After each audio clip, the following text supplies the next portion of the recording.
ఏది అనుకుంటారో అది సాధిస్తారు.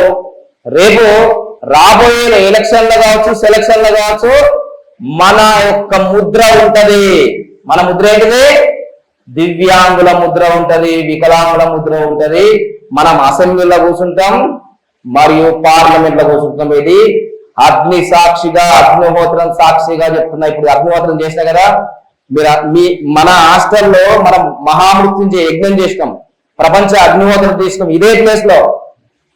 తర్వాత 2005లో పైన మహామృత్యుంజయ యజ్ఞం 24 గంటలు చేస్తాం. కొందరు తెలుసు, కొందరు తెలియదు, అందరికి తెలుసు. సో ఎన్నో సంవత్సరాలుగా ఇక్కడ యజ్ఞయాగాదులు మనం చేసినాం. ఈ పుణ్యం ఎక్కడికి పోదు మిత్రులారా, అన్నదమ్ములారా, అక్కచెల్లారా, ఖచ్చితంగా మనం విజయం సాధిస్తాం.